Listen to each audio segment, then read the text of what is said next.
button, and bam! We're at Magrathea, I think. I mean, I don't know, we've hit it twice, and we're still not there, but anyway. You in? Always. All right. I want to get off. Sorry, what exactly are we doing? This!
Hey guys, how you doing? What's happening? Yeah, it's been a long time since I've done any videos. First off, I'd like to say that I'm recording this video right now with my new phone. It's a Motorola Razr. I'll show it off a bit later in this video. And now, as you could see, I'm gonna talk a bit about my carbon fiber sheeting method here. If you could recall, I'll drop some photos, but if you could recall, the surface on this section of the fuselage was very uneven. And I was fine with that. I planned for that because I knew what I was going to do later on. And it did not matter that the panels, the foam boards were not even. It did not matter. As long as the dimensions were correct, I planned for it, and it did not matter at all that the panels were not straight. So basically what this method allows me to do, look at that. First off, look at that. Look at that. Isn't that beautiful? Look at how smooth that is. I don't know if the camera shows it, but that's a very smooth surface. I mean, I could run my finger across here, and there isn't a single bump on here. Not one single bump anywhere inside. Nothing. Not a dip, not a hole, not a bump, nothing. It's taken up the shape of the fuselage. It's become round, and it has little to no imperfections, like no dips, no bumps, no holes, no nothing. Look at that. Now, if you don't know what technique I use for this, if you haven't been watching my videos, basically this is called the straight board method. Now, anyone that works with composites and mainly carbon fiber knows the challenges. It is a remarkable material, I will admit. It is a truly remarkable material that has allowed a lot of RC enthusiasts and hobbyists like me to do things we wouldn't have been able to do like in the past with just conventional materials like just balsa and fiberglass. There's things that balsa and fiberglass or just balsa and covering that won't allow you to do. So carbon fiber has allowed builders to do things they could not have been able to do in the past. But there are drawbacks to carbon fiber. There are a lot of drawbacks. One of the drawbacks is if the surface is not perfect, and I mean perfect, the surface that you're working with is not perfect, like wherever you lay your carbon fiber, it's going to amplify it tenfold.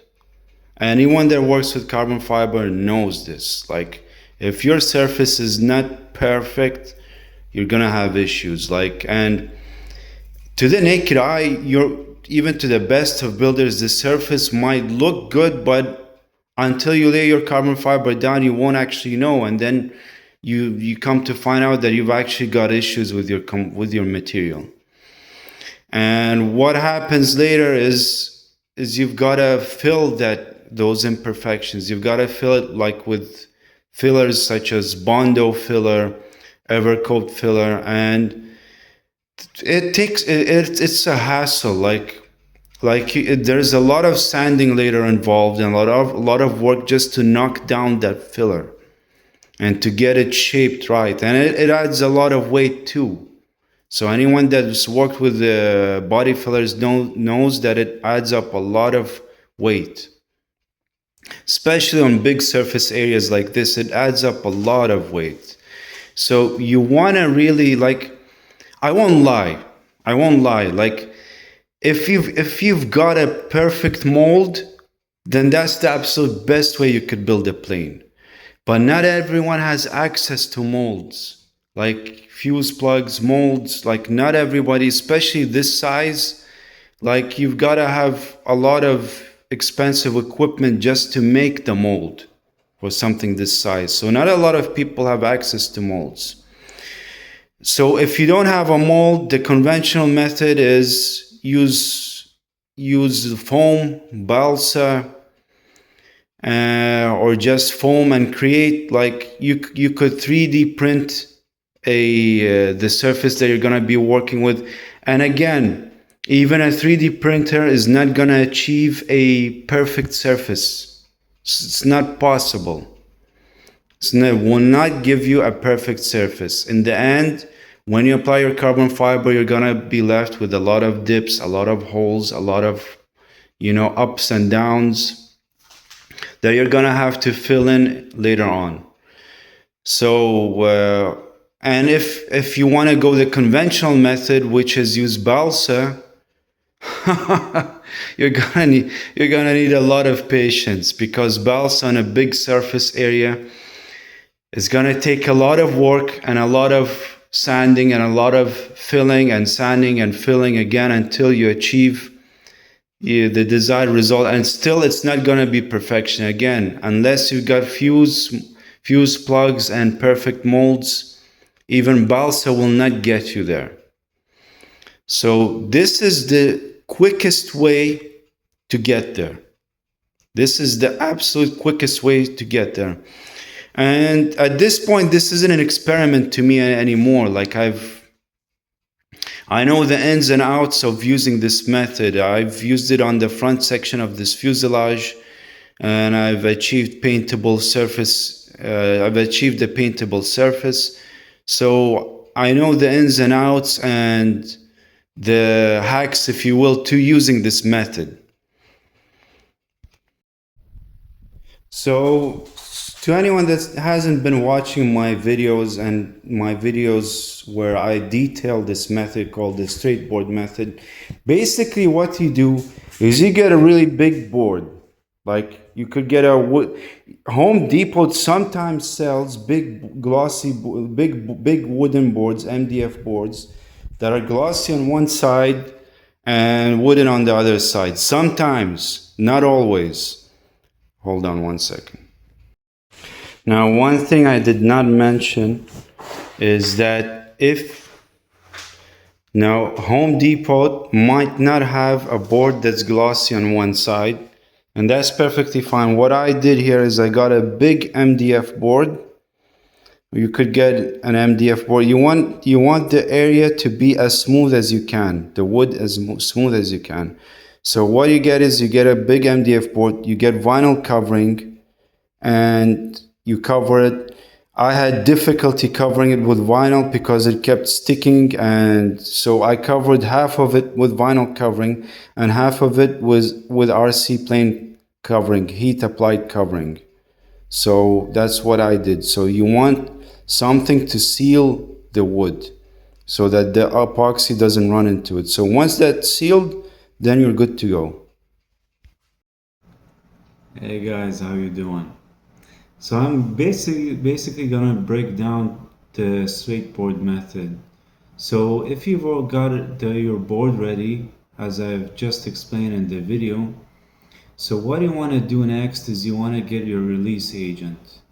So you could have it in a spray can, or you could make your own release agent. I made my own release agent using I think it's what is it called?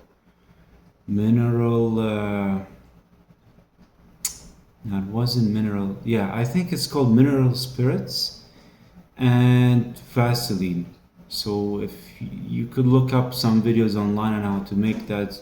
A lot of people use this type of mixture, and it's very efficient and cheap if you want a good release agent for carbon fiber.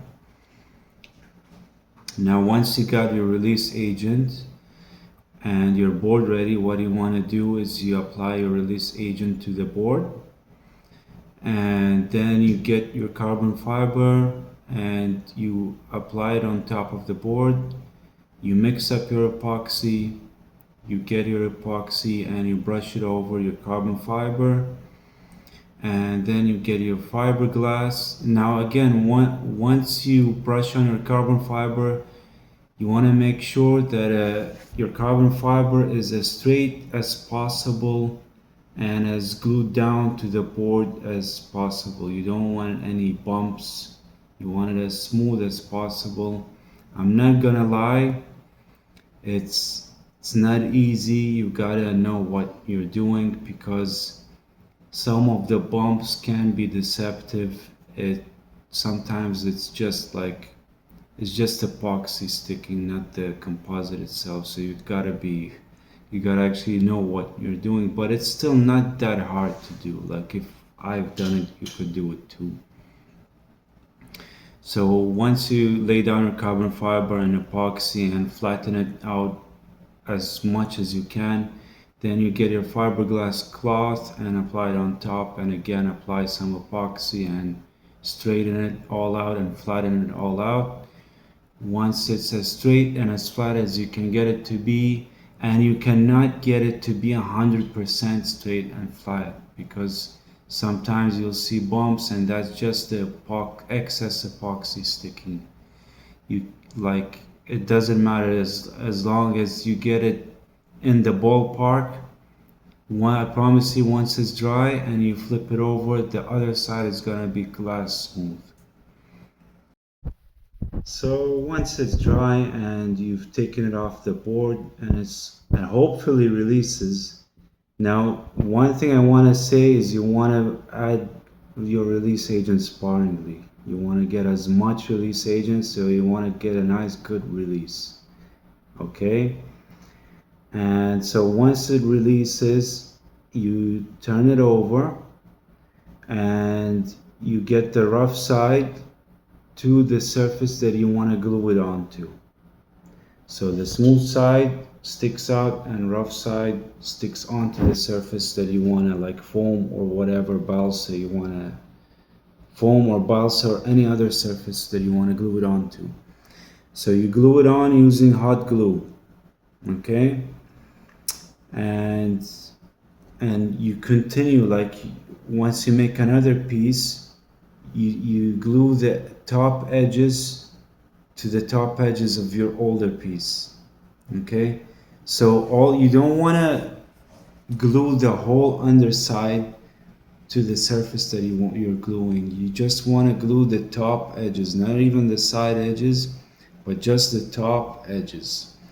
You hot glue them, and you continue using new panels. Okay, and you do it all over the surface area. So once you get a nice round shape done, okay, so what you want to do then is to really lock the shape in. You get some fiberglass cloth and you glue it all over, and then your shape is locked in and you get a nice, good, clean cylindrical shape. Now, this process or this method will not work everywhere. Okay, it depends on how creative you're gonna get. So like some areas it's gonna work, some areas it's not gonna work. It mainly creates a shortcut, like if you're purely doing a cylindrical shape, like what a airplane's fuselage starts out as. So if that's what you're aiming for, then that is 100% like bona fide shortcut. It does work. So rather than you wasting like a lot of time with balsa or an imperfect surface and hitting it with a lot of body filler later, this is a real shortcut that does really work. One thing I want to say is I've got to show off my phone. I finally upgraded to a new phone. It's a Motorola Razr, and I can only say good things about this phone. From now on, I'm strictly going to be using this phone to record videos of my build and everything else to do with the build. And I can honestly say this has got to be one of the best phones I've ever had in my life. Knock on wood. Like, all of the phone manufacturers have gone in one direction only, which is make them as big as possible. And now Motorola went the other way. They made it fold. so it just folds comfortably in your pocket, and I could not be happier. Honestly, it's a very catchy phone, like catches and grows onto you. Like, I love it. Now, guys, something else I want to talk about. I've received a lot of good support towards this project. Like, it's mainly been positive, like a lot of the comments and everything. Like, a lot of people like really don't realize how much they pushed me through with this project. But one thing I want to say is there are the naysayers, which is like normal. Like, it's something you're gonna expect, like whenever you do anything that's worthwhile. Okay. But one thing I want to really address and say is, like, you see all this progress that's been done, and whether you like me or you don't, like whether you agree with what I do or you don't, you've got to agree that this is significant progress. And it's been done in less than 2 years. And I'm one man. One man. There's no 1.5 or 2 men here. I'm one man in a small garage. Okay? There's no team here. There's no one else. It's just me. And I have my battles outside of this build. The build is a challenge, but I do have battles outside of this build. And so people can say what they want to say, like, but at the end of the day, and like, the truth of the matter is that a lot of people built stuff smaller than this on way longer, time spans, and with teams, with other people helping them. I've done this all on my own. So the naysayers could say what they want to say, but I'm one man and I've done this all on my own in a small, hot garage. The physical, like, environment of this place in Florida heat is not for the faint-hearted. Not everyone is physically capable of doing this. Now the fuselage is mostly done, okay? It's still like the front section and the rear section have gotten their bulkheads done, and the rear section is still waiting for its frame, okay? But the fuselage for the most part is mostly done.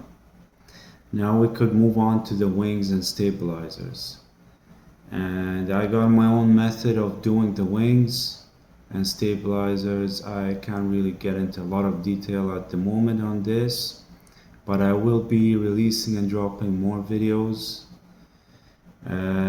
So please subscribe and watch out for those videos being dropped.